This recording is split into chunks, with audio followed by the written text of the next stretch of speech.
오늘도 성경 봉독하고 기도하고 하나님의 말씀 생각하도록 하겠습니다. 하나님의 말씀은 로마서 3장 9절로 18절 말씀입니다. 봉독하겠습니다. 그러면 어떠하냐? 우리는 나으냐? 결코 아니라 유대인이나 헬라인이나 다 죄 아래 있다고 우리가 이미 선언하였느니라. 기록된 바 의인은 없나니 하나도 없으며 깨닫는 자도 없고 하나님을 찾는 자도 없고 다 치우쳐 함께 무익하게 되고 선을 행하는 자는 없나니 하나도 없도다. 그들의 목구멍은 열린 무덤이요 그 혀로는 속임을 일삼으며 그 입술에는 독사의 독이 있고 그 입에는 저주와 악독이 가득하고 그 발은 피 흘리는데 빠른지라. 파멸과 고생이 그 길에 있어 평강의 길을 알지 못하였고 그들의 눈앞에 하나님을 두려워함이 없느니라 함과 같으니라. 아멘. 기도하겠습니다. 사랑과 은혜가 풍성하신 하나님 아버지 감사합니다. 이 시간도 하나님의 말씀을 생각하는 소중한 시간입니다. 말씀들을 마음에 새기고 믿음으로 승리하며 살게 하옵소서.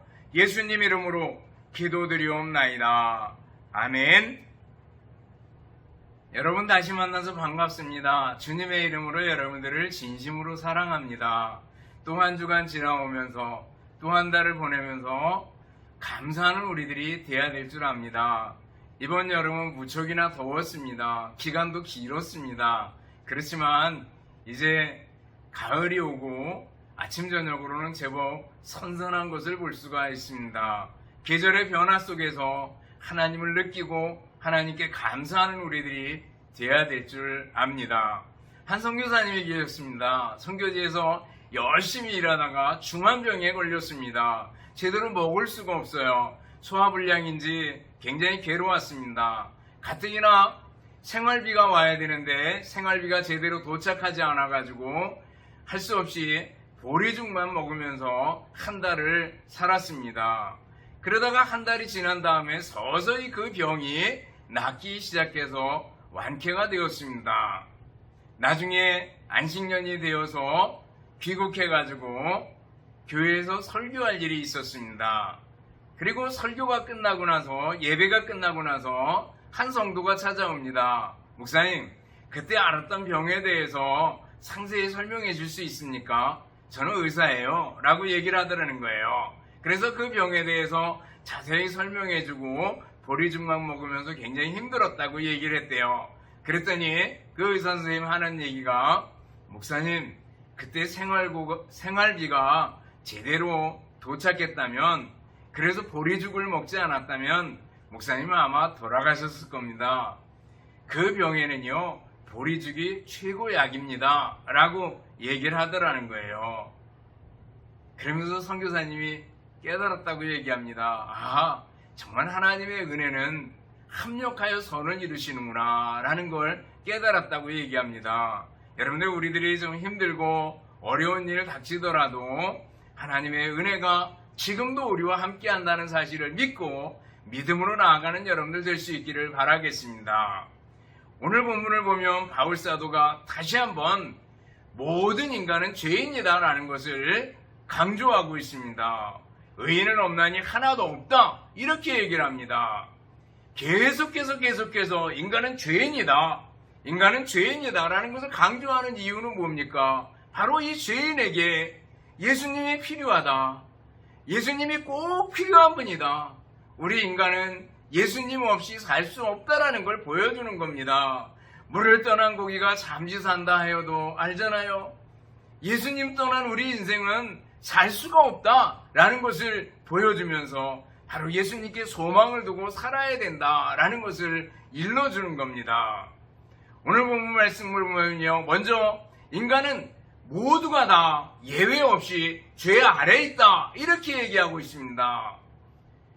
유대인이나 헬라인이나 모두 다입니다. 유대인 예외가 없다는 거예요. 헬라인 예외가 없다는 거예요. 유대인은 나름대로 선민의식을 가지고 자기들은 남보다 좀 낫다 이렇게 생각하는 사람들이었잖아요.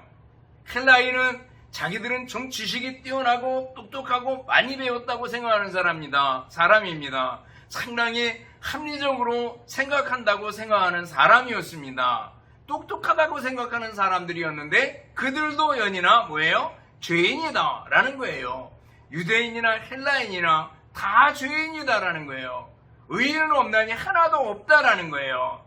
자기를 상당히 종교적이라고 생각하고 나름대로 거룩하고 경건하게 산다고 생각하고 자기 나름대로 적선을 많이 하고 선을 행한다고 생각하고 자기 나름대로 지식을 가지고 있어서 모든 종교에 대한 해박한 지식을 가지고 있다고 할지라도 모든 사람은 죄인이다 라는 걸 얘기해 주고 있습니다. 학교에 있을 때 수업 시간표를 작성을 합니다. 근데 이렇게 시수를 조정하다 나면 어떤 분한테는 22시간이 가기도 하고 어떤 분한테는 15시간이 가기도 하고 이렇게 됩니다. 이거를 조정하는 선생님이 머리를 많이 쓰게 됩니다. 저는 이제 윤리하고 성경을 같이 이제 하게 됐는데 제 전공은 윤리 교사 자격증을 가지고 있어요. 국민윤리 교사 자격증을. 근데 같이 윤리를 가르치는 선생님이 있었는데 저는 윤리를 가지고 성경을 가르쳤고 그 선생님은 이제 윤리를 전담해서 가르치고 그랬는데 이분이 사실 예수님을 믿지 않습니다. 보면 알잖아요. 교회도 나가지 않고 그리고 뭐 회식 자리 가면 정말 술 잘 먹고 그럽니다. 그러는 분인데 시수 조정 문제가 나오게 되니까 목사님 제가 성경을 가르칠게요. 성경 과목 제가 가르칠게요. 가르칠 수 있어요. 교재만 있으면 얼마든지 가르칠 수 있어요. 라고 얘기를 했습니다. 저는 나름대로 굉장히 생각이 많았습니다. 정말 성경을 문자 그대로 지식적으로는 얼마든지 가르칠 수 있겠다. 그렇지만 성경 문자 속 깊이에 들어있는 하나님의 뜻과 하나님의 생각 그리고 신앙에 관한 것 제대로 전달할 수 있을까? 라는 생각을 하면서 마음이 많이 사실은 무거웠던 적이 있습니다. 제임스 보이스 목사님 책에 보면은요, 하버드 대학에 한 교수가 있었대요. 이분이 기독교인이 아닌데 기독교 교리를 강의한 적이 있대요. 근데 너무나도 완벽하게 강의를 하고 달변으로 그리고 너무너무 강의를 잘해서 강의가 끝난 다음에 모든 학생들이 일어서서 기립박수를 쳤다고 얘기합니다. 강의 잘 들었습니다. 그런데 그분에게는 믿음이 없었다는 거예요. 그러면서 하는 얘기가 만약 그분에게 기독교 교리를 믿습니까? 이렇게 물어보면 분명히 그렇게 대답했을 거라는 거예요. 100% 넌센스지요. 기독교 교리를 넌센스로 취급해 버렸을 거라는 겁니다. 그러면서도 강의는 잘 할 수 있었다라는 거죠. 유대인이나 헬라인이나 지식인이나 못 배운 사람이나 모두가 다 뭐예요? 죄인이다 라는 것을 얘기해 주고 있습니다. 근데 그 죄인이라는 표현을 오늘 본문에 보면 죄 아래에 있다 이런 표현을 쓰고 있습니다. 죄 아래에 있대요. 죄 아래. 죄라는 말은 하마르티아라는 말인데 관역에서 빗나간다 그런 뜻이 있습니다. 우리가 활을 쏘면 관역에 정확하게 맞아야 되잖아요. 하나님의 영광을 위해 살아야 된다. 관역을 잘 맞추는 겁니다. 그런데 하나님의 영광에서 어긋나서 잘못 나가는 거, 관역을 잘못 맞추는 거, 이게 죄입니다. 레일이 있는데 기차가 레일에서 선로에서 벗어나는 거, 탈선이죠. 이게 바로 죄입니다. 근데 앞에 전치사 하나를 붙여놨어요. 아래, 휘포라는 단어입니다. 휘포, 하마르티아 이렇게 얘기를 했습니다. 이것은 죄 아래에 그랬습니다. 이것은 죄의 종살이를 한다는 겁니다. 죄의 지배를 받는다는 겁니다. 죄의 다스림을 받고 죄가 시키는 대로 하고 죄 아래에 있어서 죄에게 질질 끌려다닌다 이런 의미가 있습니다. 우리 인간이 모든 인간이 죄 아래에 있다라고 얘기하고 있습니다. 여러분들, 죄를 어떤 사람들은 단순히 심리적인 현상, 좀 처져 있는 상태, 또 어떤 사람은 일시적인 콤플렉스, 또 심리적인 갈등, 또 죄는 단순한 그 우울한 생각, 이 정도로 생각하는 사람이 있어요. 죄는 단순히 생각과 관념만이 아닙니다. 정신적인 가책이나 또 생각의 리듬이나 습관이나 이런 것도 아니다라는 거예요. 성경에서는요, 죄를 하나의 인격으로 취급을 합니다. 죄를 인격화해서 표현을 해서 죄에는 세력이 있고 권력이 있다, 이렇게 표현하는 걸 볼 수가 있습니다. 그래서 뭐예요? 죄가 사람을 사로잡고 죄가 사람을 움켜쥐고 끌고 갈 수 있다는 겁니다. 사람을 주장할 수 있고 죄가 사람을 노예로 삼을 수 있다는 거예요. 죄가 인격이 있고 힘이 있는 것으로 표현합니다. 그래서 죄가 내 몸을 지배하고 사회 구조를 지배하고 내 의식을 지배하고 내가 원치 않는데 나를 막 끌고 가버릴 수 있다, 이렇게 표현하고 있는 걸 볼 수가 있습니다. 곽선희 목사님이 군대에서 육군병원에서 보조군목으로 일한 적이 있었다고 합니다. 근데 정말 중한 병에서 생명이 경각간에 달린 환자들이 오는 경우가 있대요. 그런 경우는 목사님 살려주세요 하면서 간절히 매달리고 복음을 전하고 예수님을 전해주면 거의가 다 예수님을 믿기로 결심하고 결단하고 그렇게 한다고 얘기를 합니다. 그런데 부상 정도가 좀 약한 경상자들은요, 오면은 예수님에 관해서 얘기하고 복음에 대해서 얘기하면 가볍게 생각하고 농담으로 여겨버리고 핑계를 대고 빠져나가는 그런 경우를 보았다고 얘기합니다. 그러다가 또 어떤 사람은 중병에 걸렸다가 조금 나으면 그때부터는 오히려 짜증을 부리고 원망하고 그리고 도박하고 함께 몰려서 욕하고 싸우곤 하는 경우를 본다고 얘기합니다. 왜요? 인간이 죄 아래에 있기 때문이다. 죄의 지배 아래에 있기 때문에, 죄의 지배 아래서 벗어나지 못하기 때문에 이런 현상이 나타난다고 얘기를 합니다. 여러분들, 세상의 모든 인간은 죄 아래, 죄의 지배를 받고 있다라는 거예요. 그럼 두 번째로 생각해 볼 것은 죄 아래에 있는 인간의 상태가 어떤가라는 거예요. 오늘 본문을 보면 아주 길게 설명을 해놨습니다. 여기 나오는 구절들은 구약을 인용한 건데 여기저기서 다 인용을 했습니다. 여러분들 성경을 보면 우리가 가진 성경 그 밑에 보면 각주가 있습니다. 각주를 보면 인용해 놓은 성경 구절들이 나와 있습니다. 여러분들이 한번 참고해서 볼 수 있기를 바랍니다.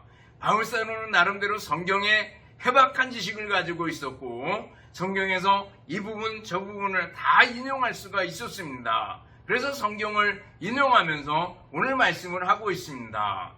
오늘 말씀 보면은요, 먼저 10절부터 12절 보면은 없다라는 표현이 나옵니다. 거기 보면은 의인은 없나니 하나도 없다라는 얘기가 그 중심이 되겠죠. 의인은 없나니 하나도 없다.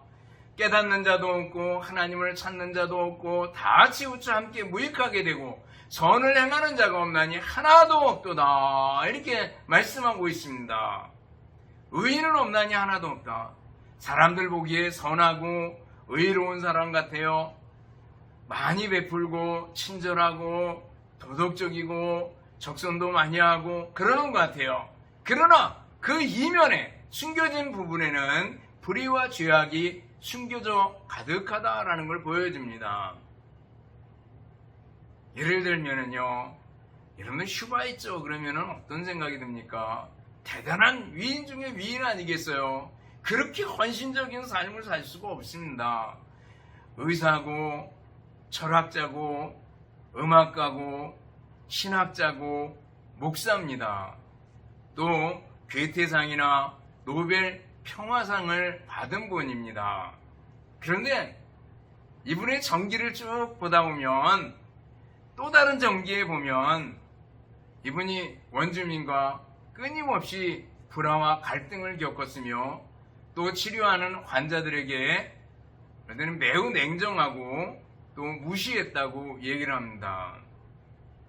또 목사요 신학자였지만 예수님의 신성을 부인하고 또 성경의 권위를 많이 격화시킨 자유주의 사상을 가졌던 분으로 나와 있습니다. 겉에 보면 노벨 평화상을 받을 정도의 위인이지만 그러나 그 이면에는 자유주의 사상에 빠져 있고 또 성경의 권위를 훼손시키는 그러한 신학자였던 것을 볼 수가 있습니다. 또 사람들이 여행할 때 디즈니랜드를 많이 찾습니다. 디즈니랜드에 가면 어린이에게 꿈을 심어주고 그리고 찰스 디즈니에 관한 여러 가지 자서전들도 많이 나와 있습니다. 위인전에 보면 빠지지 않고 나오는 사람 슈바이처 또 디즈니 이런 사람들 아니겠어요. 그런데 이분이 그 이면에 보면은요 FBI 평생 비밀 요원으로 보냈고 유대인에 대해서 편견을 가진 반유대주의 운동을 벌였고 지독한 알코올 중독자로 밤을 지새면서 괴로워했던 사람이라고 얘기를 합니다. 겉으로 드러난 부분은 그럴듯한지 몰라도 그 뒷면, 그 속면, 이면에는 모두가 다 죄인이고 어두운 죄의 부분이 있다는 것을 보여줍니다. 의인은 없나니 하나도 없다. 깨닫는 자도 없대요. 우리는 허물과 죄로 죽어있는 우리 인간입니다. 그래서 도저히 스스로 깨달을 수가 없어요. 우주 만물 세상이 돌아가는 것을 보면서도 깨달을 수가 없고 감각이 없다라는 거죠. 또 하나님을 찾는 자도 없으며 그랬습니다. 하나님을 찾는 열정이나 열이 찾아볼 수가 없어요. 하나님을 자기의 장식품 정도로 생각하고 신은 인간이 만든 거라고 생각하고 그리고 필요에 따라서 신을 자기의 필요에 따라 이용하고 평소에는 하나님 없이도 살아갈 수 있다라고 생각하는 겁니다. 하나님을 찾는 갈급함 이런 거 없어요. 죄인이라는 겁니다. 다 치우쳐 있습니다. 이 말은 변절되고 배교되고 이단에 빠지고 이런 것들을 생각하게 만드는 겁니다.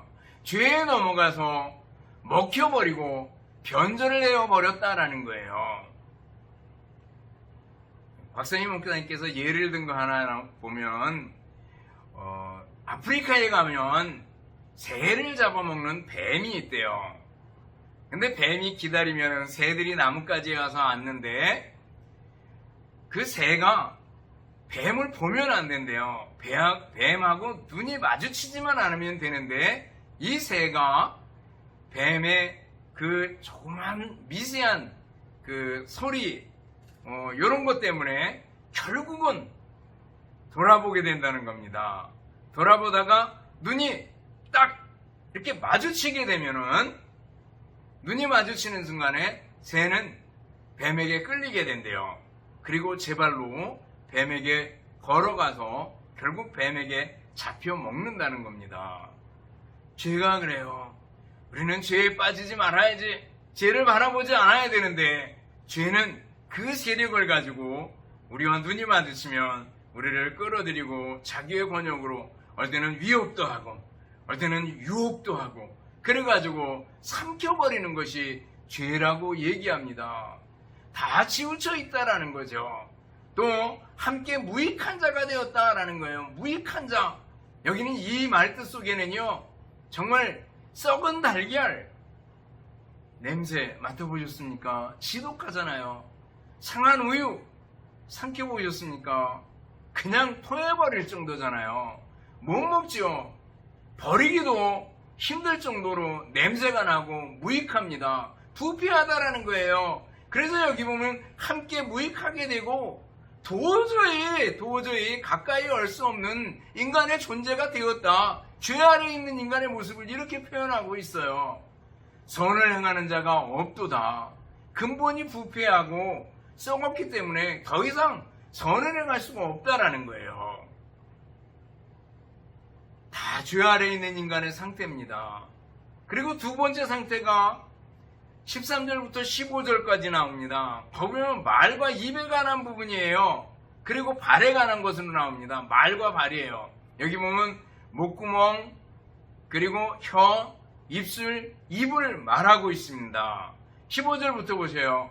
그들의 목구멍은 열린 무덤이요 그 혀로는 속임을 일삼으며 그 입술에는 독사의 독이 있고 그 입에는 저주와 악독이 가득하고 그 발은 피 흘리는데 빠른지라 그랬습니다. 목구멍 열린 무덤이래요. 여기 목구멍, 혀, 입술, 입 모두 말에 관한 건데 말이 사람을 살리기도 하고 죽이기도 하잖아요. 목구멍이 열린 무덤이래요. 열린 무덤. 여러분들 얼마나 열린 무덤이 냄새가 날까? 우리나라 무덤은 이렇게 봉분으로 해놓습니다. 그런데 그 팔레스틴 지방의 무덤은 여러분들 예수님의 무덤을 알잖아요.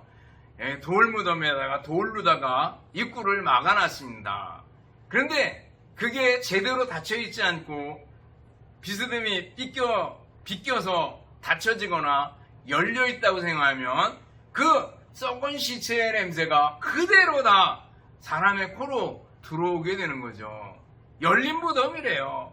악취나고 냄새나는 인간이다라는 거예요. 특별히 어디서요? 우리 입에서, 말에서. 예수님 말씀하셔요. 쌍은 선에서 선을 내고 쌍은 악에서 악을 냅니다. 통에 물이 가득 들어있으면 맨 위에 꼭지가 있으면 그 꼭지가 입인데 이 물이 차면 물이 나오고 술이 차면 술이 나오고 그렇게 되는 거 아니겠어요? 우리 마음에 가득한 것을 입으로 내는데 우리가 죄로 우리 마음이 부패하고 거기서 나오는 건 당연히 부패하고 썩어 있다라는 거예요. 말이 중요하잖아요. 말 한마디로 사람을 살리기도 하고 말 한마디로 사람을 죽이기도 합니다. 선교사, 여자 선교사 글래디스 아일워드라는 분이 계셨는데 중국에서 선교하다가 청일전쟁이 일어나고 그리고 만주사변이 일어나고 이런 일들이 있었잖아요. 난징 근처에서 일을 했는데 일본군들이 쳐들어옵니다. 그래서 산속으로 도망을 쳤습니다. 근데 산속에 도망치고 나니까 막상 고아들을 데리고 노약자들을 데리고 도망을 쳤는데 먹을 것도 없고 더 이상 생활할 수가 없어요. 그래서 절절매고 고민하고 있는데 한 소녀가 얘기를 해줍니다. 선교사님, 모세는 홍해를 갈랐는데 왜 낙심하세요? 이 말에 용기를 얻습니다. 그래서 이 선교사님이 하나님께 기도하고 그리고 일본인들을 찾아갑니다. 일본 군인을 찾아가가지고 단판을 짓습니다. 내가 이런 상태에 있는데 아이들이 굶고 있다. 살려달라. 얘기를 했을 때 일본 군인이 그 선교사님의 담대함을 보고 길을 열어줬다고 얘기를 합니다. 여러분들 소녀의 말 한마디가 모세가 믿는 하나님이 우리의 하나님 아니에요? 라는 이 한마디 때문에 용기를 얻었다는 거 아니겠어요? 말 한마디가 용기를 주기도 합니다. 근데 말 한마디가 사람을 낙심하고 절망하게도 만들잖아요. 광야의 이스라엘 백성들을 보셔요. 모세야 모세야 왜 우리를 이곳으로 인도하느냐? 물이 없다. 먹을 것이 없다. 고기가 없다. 그래서 우리가 죽을 거다. 정력이 떨어진다. 애굽에서는 고깃가마 겉에 있었다. 뭐 이렇게 얘기를 하는 걸 봅니다. 계속해서 원망하고 불평하는 말들을 내는 걸 볼 수가 있습니다. 여러분들 말이 얼마나 중요합니까? 여러분들 하루에 어떤 말들을 많이 하면서 사십니까?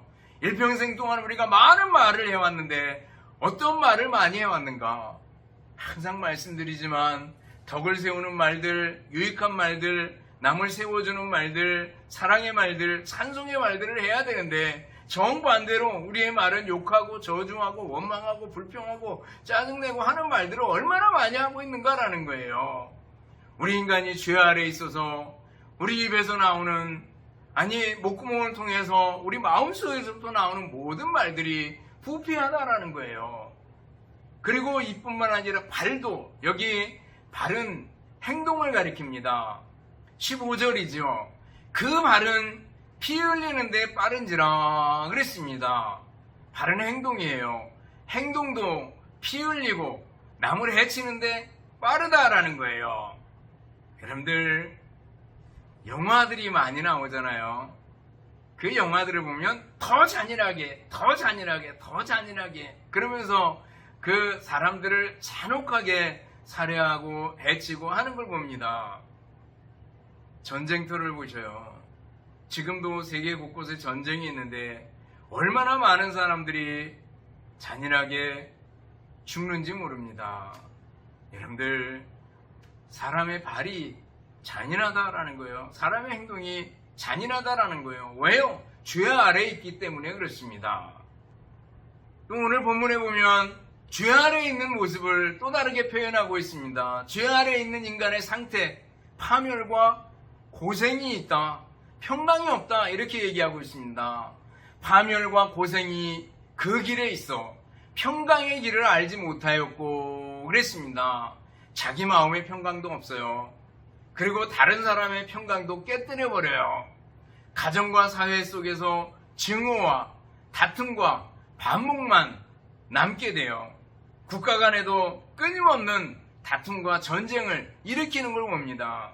자신의 야망과 탐욕, 이기심을 채우려고 끊임없이 싸움과 전쟁을 하고 평강이나 평화는 사라지게 되는 걸 봅니다. 죄 아래에 있는 인간의 모습입니다. 여러분들, 죄 아래에 있는 것이 얼마나 비참한 일인지 모릅니다. 오늘 본문에 보면 그 원인을 정확하게 지적하고 있어요. 그 원인이 뭡니까? 18절을 보면은요, 그들의 눈앞에 하나님을 두려워함이 없느니라 그랬어요. 하나님을 두려워함이 없기 때문에 그렇다라는 거예요. 하나님을 두려워하지 않는 것이 근본 원인이었다라는 거예요. 죄 아래에 있는 인간의 비참한 상태로 떨어져서 고생과 파멸이 있고 평강을 모르게 된 그 원인은 결국 하나님을 떠난 거다라는 거예요. 하나님 두려워하지 않고 하나님 없이 살 수 있다고 생각하는 교만에서부터 파멸과 고생이 이르게 되었다라는 거예요. 우리의 마음과 우리의 입에서 나오는 모든 말들이 부패하고 썩어버렸다라는 거예요. 의인은 없나니 하나도 없게 되었다라는 거예요. 왜요? 하나님 없이, 하나님 두려워하지 않기 때문에 이런 현상이 나타나게 됐다라는 거예요. 그러면 세 번째로 생각하는 것은 뭐예요? 우리에게 희망이 있습니까? 우리에게 소망은 무엇입니까? 라는 거예요. 죄 아래에 있는 비참한 인간에게 희망은 무엇입니까? 하나님의 은혜입니다. 하나님의 은혜, 그 은혜는 바로 예수 그리스도의 사랑입니다. 예수님이 이 땅에 오셔서 인간의 죄를 대신해서 십자가를 지고 죽으심으로 죄의 문제를 해결해 주셨습니다. 죄의 세력을 깨뜨려 버렸습니다. 죄의 세력을 무너뜨려 버렸습니다. 예수님의 십자가로, 예수님의 부활로 이루신 일입니다. 이게 바로 복음 아니겠어요? 여러분들, 예수님의 십자가와 부활의 복음을 믿을 수 있기를 바랍니다. 그리고 그 어떤 상황에 있든지 다시 한번 예수님을 바라보고 일어설 수 있기를 바라겠습니다. 예수님을 믿는 사람에게는 희망이 있고 소망이 있습니다. 사랑하는 성도 여러분, 우리 모두는 죄 아래에 있습니다.